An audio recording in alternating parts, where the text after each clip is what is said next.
ভারতের প্রধানমন্ত্রী নরেন্দ্র মোদীর একটি ভিডিও ফেসবুক থেকে সরিয়ে দেওয়ায় তুঙ্গে উঠেছে বিতর্ক। এই ঘটনায় মেটা প্রধান মার্ক জাকারবার্গকে প্রকাশ্যে ক্ষমা চাওয়ার দাবি জানিয়েছে ভারতের পার্লামেন্টারি কমিটি।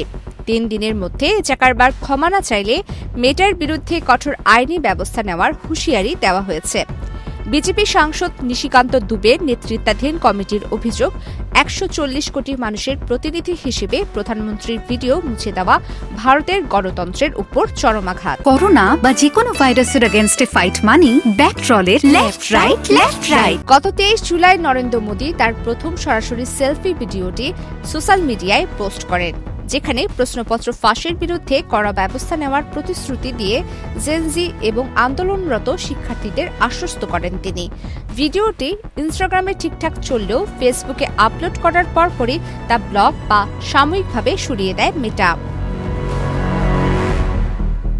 ঘটনার পর তীব্র সমালোচনার মুখে মেটা পোস্টটি দ্রুত ফিরিয়ে আনে এবং একে কারিগরি ত্রুটি বলে দাবি করে ক্ষমা চায়। তবে মেটার এই ব্যাখ্যাকে যৌক্তিক নয় বলে সাফ জানিয়ে দিয়েছে ভারতের তথ্য প্রযুক্তি মন্ত্রণালয়।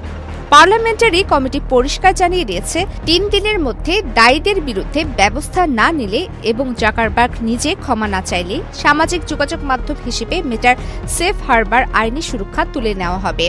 সেফ হারবার ক্লজ বাতিল করা হলে সামাজিক যোগাযোগ মাধ্যম প্ল্যাটফর্মগুলোর কর্মকর্তাদের বিরুদ্ধে সরাসরি এফআইআর দায়ের করার পথ খুলে যাবে। শুধু মোদির ভিডিও বিতর্কে থেমে থাকেনি কমিটি। ইনস্টাগ্রাম সহ অন্যান্য সামাজিক যোগাযোগ মাধ্যমে শিশু সম্পর্কিত আপত্তিকর কন্টেন্ট ছড়ানো নিয়েও ক্ষোভ প্রকাশ করা হয়েছে। ফেসবুকের পাশাপাশি গুগল, ইউটিউব, এক্স, হোয়াটসঅ্যাপ এবং স্ন্যাপচ্যাটকেও সতর্ক করেছে পার্লামেন্টারি কমিটি। নিয়ম না মানলে আইনি পদক্ষেপ নেওয়ার হুঁশিয়ারিও দেওয়া হয়েছে।